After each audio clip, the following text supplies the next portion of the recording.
Welcome to Art Book Nook. My name is Kay and I review art and craft books. Today I'm going to review The Complete Watercolorist's Essential Notebook by Gordon MacKenzie. This is actually two books in one. It combines two of his earlier works, the Watercolorist's Essential Notebook and the Watercolorist's Essential Notebook for Landscapes. This video is part one of my review, the Watercolorist's Essential Notebook Keep Painting. In part two, I will cover the Watercolorist's Essential Notebook for Landscapes. We begin with a dedication from Gordon and his biography, followed by the table of contents for the first book in this compendium, Essential Watercolorist Notebook, which is mainly divided into three sections: tools of the trade, painting techniques, and putting your composition together. In the introduction, Gordon tells us this book is based on the handouts he's produced over the years to meet the needs of students in numerous watercolour workshops, and invites you to join the magical world of watercolour. Gordon's painting on the left-hand page is called Renewal. We start with a general overview of watercolour paint, followed by detailed explanations of all the different types, such as what's the difference between transparent, semi-transparent or opaque, staining, low staining or non-staining, permanent or fugitive. On the right-hand page, Gordon has very helpfully listed some of the well-known paint names into the various groups. Gordon has produced a very handy summary of paint characteristics and quality. So there is a list of the trade name of the paint names, such as burnt umber, cadmium red, and along the top you have the different manufacturers, and there is a key which actually identifies the paint of the highest quality rating or not recommended. So for example, if we take a very popular colour such as cadmium red, Gordon has stated that Winsor & Newton's Cotman cadmium red is unreliable, but Winsor & Newton's artist quality cadmium red has the highest quality rating, as does Talon's and De La Roni. Each of the pigments used in the manufacture of paint has an assigned number, and Gordon has listed pigment numbers to avoid and reliable pigment numbers for each of the different hues: yellow, orange, red, etc. This is really helpful information, and if you take the time to refer to these charts, it will save you a lot of money in wasting paint, so you're able to choose the right brand for the particular colour that you're wanting to purchase. If you're like most people, you'll probably find the array of brushes available in art supply stores a bit baffling. So Gordon has provided some excellent advice about the different brush sizes and types. And when it comes to choosing paper, like many professional artists, Gordon states choosing cheap paper is a big mistake, and that many students try new techniques with the best brushes, the most expensive paint, only to fail because they're working on cheap paper, and declares life's too short to paint on cheap paper, so when purchasing supplies, do not buy the cheap stuff just because you're a beginner. Here we have three examples of the effect of painting on different types of paper: hot press, cold press and rough. And Gordon explains how to stretch your paper. Few beginners realise the subtle influence that their choice of palette has on the way they paint. Gordon states a palette is more than just a place to store and mix your paint. Your palette is where you coordinate your colour strategy, and explains some of the common problems with commercial palettes. And for the ambitious amongst you, here is a detailed explanation, step by step, of how to create your own palette.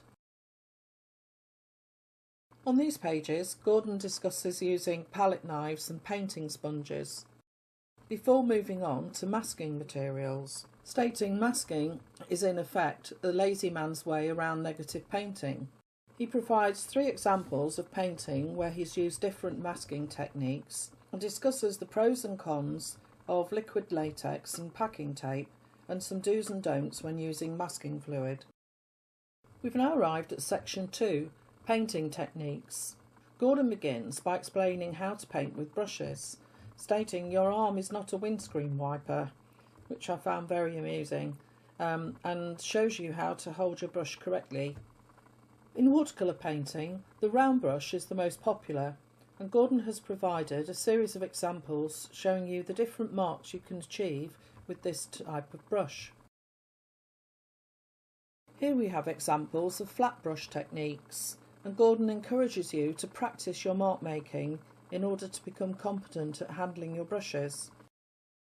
Presented here we have painting with a palette knife and some examples again of the marks a palette knife might make. Palette knives are not just for oil and acrylic painters, and also painting with a stick. I have a lovely twig that I often use for creating really fine and ragged, unusual marks. This brings us to an explanation of how to paint with a sponge. And Gordon has given us 3 examples of his beautiful paintings. The first is called On the Rocks, where he's used a range of sponged colours in order to create the effect of leaves during an autumn scene. The painting in the middle is called Headwaters, and the sponge has created an illusion of light. The atmospheric painting at the bottom of the page is called The Narrows, and the sponge has been used to create the appearance of fog and mist. The explanation on page 45, how paint interacts with water, is critical to understanding watercolour, and we have some really good illustrations to aid your understanding. Gordon describes how to master washes and glazes, and instances where you might use a glaze, either to add a mood or to draw the viewer's eye by increasing the focus in a particular area in your painting. And here we learn how to fade out a colour and soften edges, which is a very useful technique to master. Nothing utilises the potential of watercolour like the process of working wet in wet, and Gordon has provided a series of exercises which will help you gain an understanding of working wet in wet and the different techniques that you can use. And here are some very helpful tips on how to sustain the wet in wet process. And here are 3 examples of where the wet in wet technique has been employed.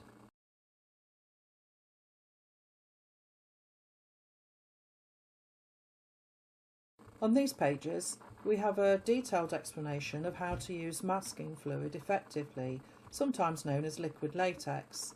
Gordon explains how to care for your brushes and how to remove the liquid latex from your paintings. Here we have a step-by-step demonstration of multiple masking. This is a technique of several repeated masking over previously painted areas in order to preserve colours and shapes, and creates a very unusual visual effect. Here Gordon explains the differences between packing and masking tape and discusses the pros and cons of using both. Here we have a gallery of Gordon's beautiful paintings with a summary of the techniques used in each one. In section 3, Gordon focuses on putting together your composition and suggests factors to consider are the subject, which is what your picture is about, and the centre of interest. So what is the most important object, area or aspect of your painting? It's possible to have several minor centres of interest, and you can draw attention to an area by taking advantage of how we read. In Gordon's painting on the right-hand page called Liquid Diamonds, the sparkles on the transparent water are his focal point, and he's framed them with the trees and the rocks. Here we explore the effect that the picture format has on the finished painting. So do we choose landscape or portrait? Closure is the subconscious brain trying to make connections between random bits of information. What do you see when you look at the image top left? Do you see a circle, or do you see an array of straight lines? This is your brain jumping to conclusions. So initially, your brain sees the circle. Has anyone ever told you, every time I look at your painting I see something different? If so, you're definitely on the right track. And Gordon explains how we can use closure to keep the viewer's eye and interest as long as possible. Shapes are the building blocks of composition, and as such, their position and arrangement plays a vital role in our pictures. Negative painting is the process of painting around an object to make it stand out, and what might be the negative space for one shape may be a positive shape all on its own.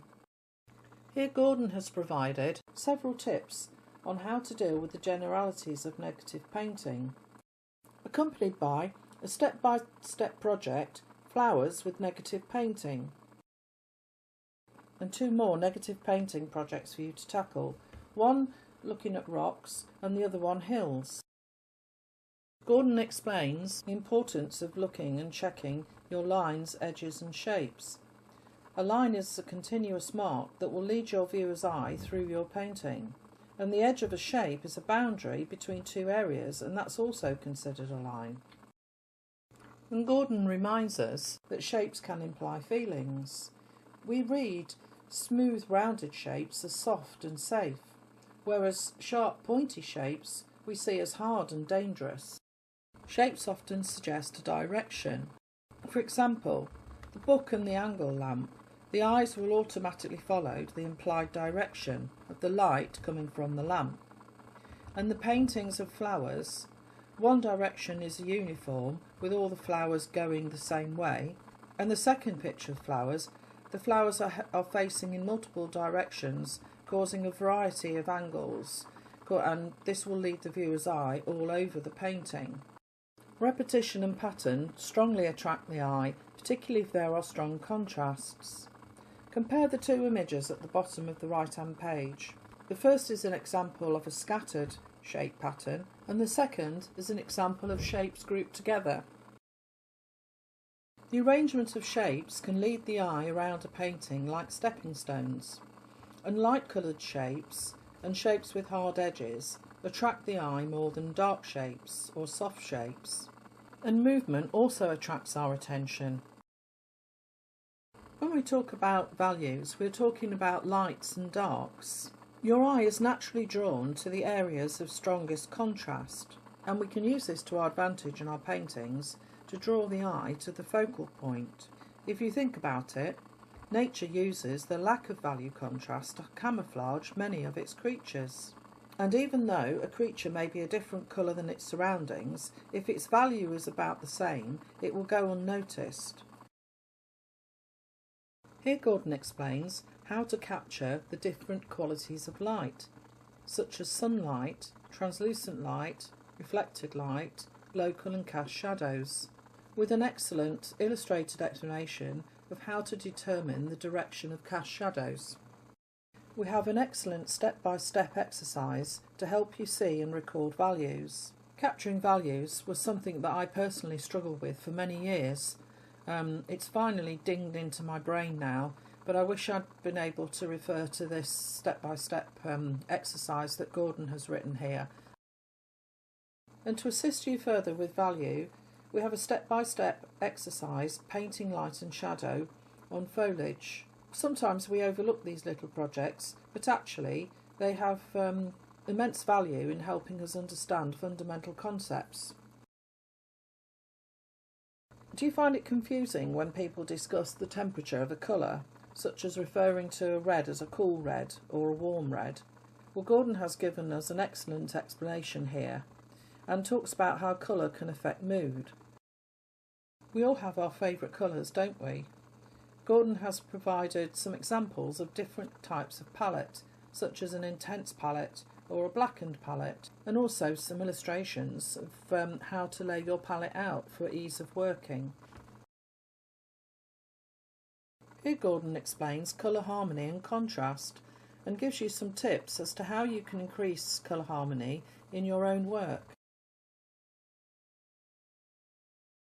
Gordon advises you to make colour choices that express your interpretation and has provided several examples of different colour schemes.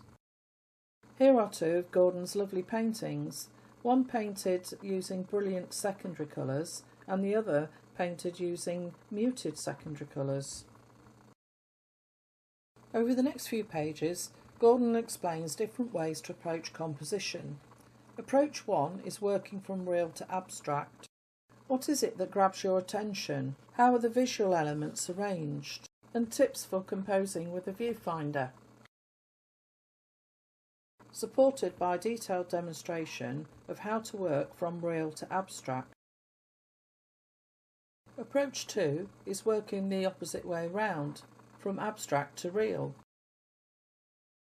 Here are 2 examples of paintings Gordon has created using this exact method. On the left-hand page there are some little thumbnail sketches which are explaining the approaches to this technique, working from abstract to realism. Bottom of the left-hand page, variation D, you can start with a hook shape, and if you look at the paintings on the right-hand page, here are 2 completely different paintings in terms of the subject, but they have both used the same hook composition. And here on the right-hand page, Gordon has sketched 3 abstract shapes, and the arrangement of the 3 abstract shapes has been transformed into drawings. Approach number 3 is working from your memory and imagination. Gordon explains the picture you produce does not have to be an accurately detailed record of a specific thing or place, that your prime objective is to recapture the essence of an experience as you remember it. Sometimes a subject or concept is so rich that it warrants more than one attempt to capture it, and a group of pictures could become a series. The pages that follow discuss intuition versus planning, with some things to consider to improve your spontaneity and in turn increase your enjoyment of watercolour. Spontaneity doesn't mean working without a plan. Planning keeps you in control and helps guide you on your path to creating and developing a style. But Gordon states, remember, precious gems have many facets, so don't be surprised if you develop several styles. And here is some helpful advice to help you decide whether or not to save or not save your work. Many of the artists that I've personally met have always told me that they only actually save 20% of what they produce, and 80% is either reused or is thrown away. Here are a few examples of Gordon MacKenzie's beautiful watercolours.